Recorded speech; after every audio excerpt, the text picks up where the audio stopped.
Sedangkan Allah, Tuhan yang Maha Kuasa itu bersifat qiyamuhu binafsihi. Dia berdiri dengan sendirinya, tanpa sebab, tanpa akibat. Itulah kemahabesaran Allah, yang kalau dilogikakan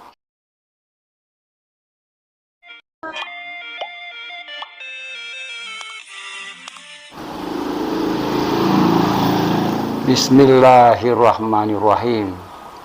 Assalamualaikum warahmatullahi wabarakatuh. Salam sejahtera bagi seluruh alam. Semoga kita semua sehat selalu dan dalam lindungan Allah, Tuhan yang Maha Kuasa.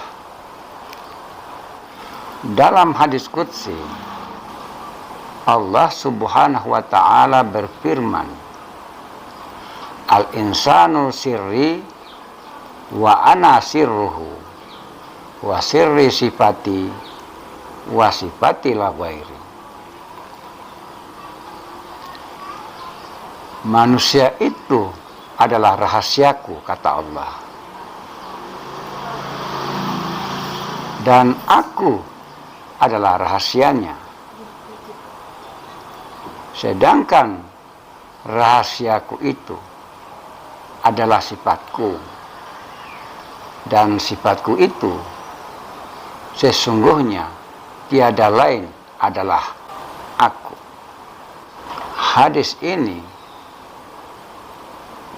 memberikan pesan kepada hambanya bahwasanya bagi yang mau cari Tuhan, di manakah Tuhan itu berada?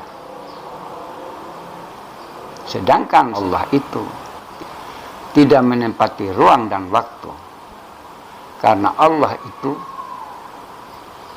berbeda dengan makhluknya. Itulah sebabnya Tuhan tidak menempati ruang dan waktu. Artinya Tuhan itu tidak berada di suatu tempat.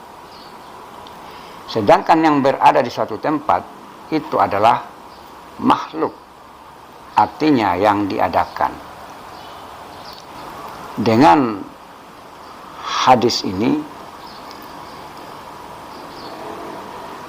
perlu kehati-hatian untuk menafsirkan agar bisa mendapatkan kebenaran yang sesungguhnya dalam hadis ini.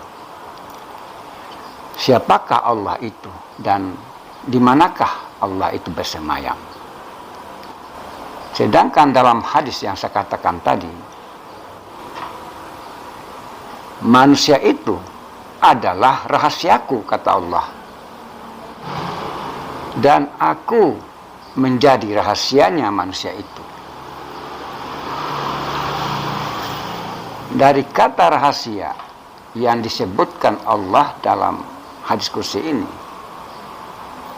tidak ada makhluk lain yang membawa dan menyimpan rahasianya, hanyalah manusia. Jadi di sini kalau kita mau menggali makna daripada hadis qudsi ini, kalau menurut saya, maka Tuhan tidak bisa diserupakan dengan makhluk, sekalipun hadis ini mengatakan bahwa manusia itu adalah rahasia Tuhan. Tapi bukan lalu kemudian manusia itu menyatu dengan Tuhan. Tidak seperti itu. Hamba atau manusia tetap manusia, sedangkan Allah atau Tuhan itu tetaplah Tuhan. Jadi Tuhan dan manusia, kalau menurut pandangan saya, tidak bisa dikatakan dua wujud menjadi satu wujud. Karena dalam konsep tauhid, karena ketauhidan itu mengesahkan, menunggalkan Allah. Tidak ada yang tunggal, tidak ada yang esa, tidak ada yang lain. Hanya Allah yang esa, hanya Allah yang tunggal.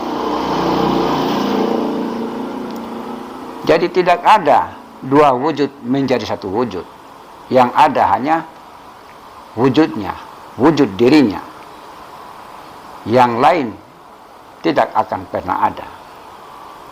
Dan kalau dikaitkan dengan surat Asy-Syura ayat 11 dalam Al-Quran,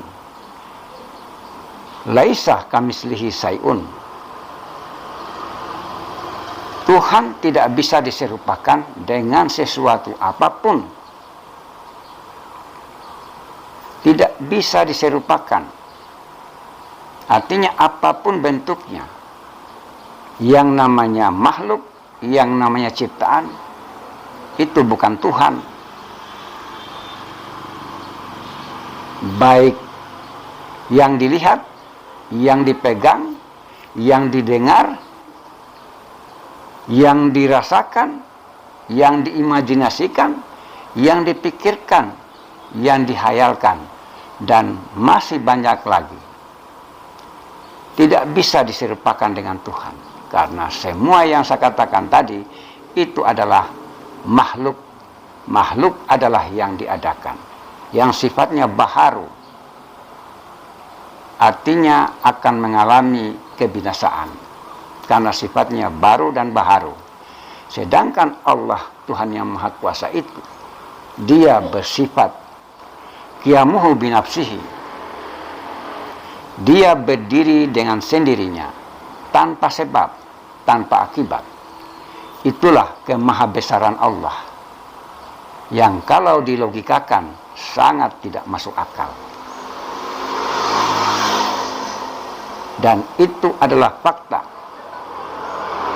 kenyataan bahwa Allah Subhanahu wa Ta'ala memiliki sifat-sifat yang tidak bisa dijangkau dengan akal dan pikiran manusia itu sendiri.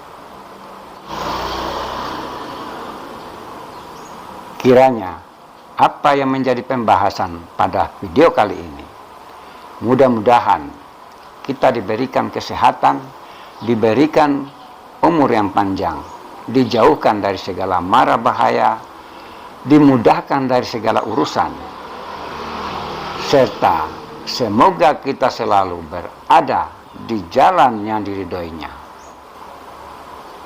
Demikian, bila bermanfaat disimpan, dan bila tidak lupakan.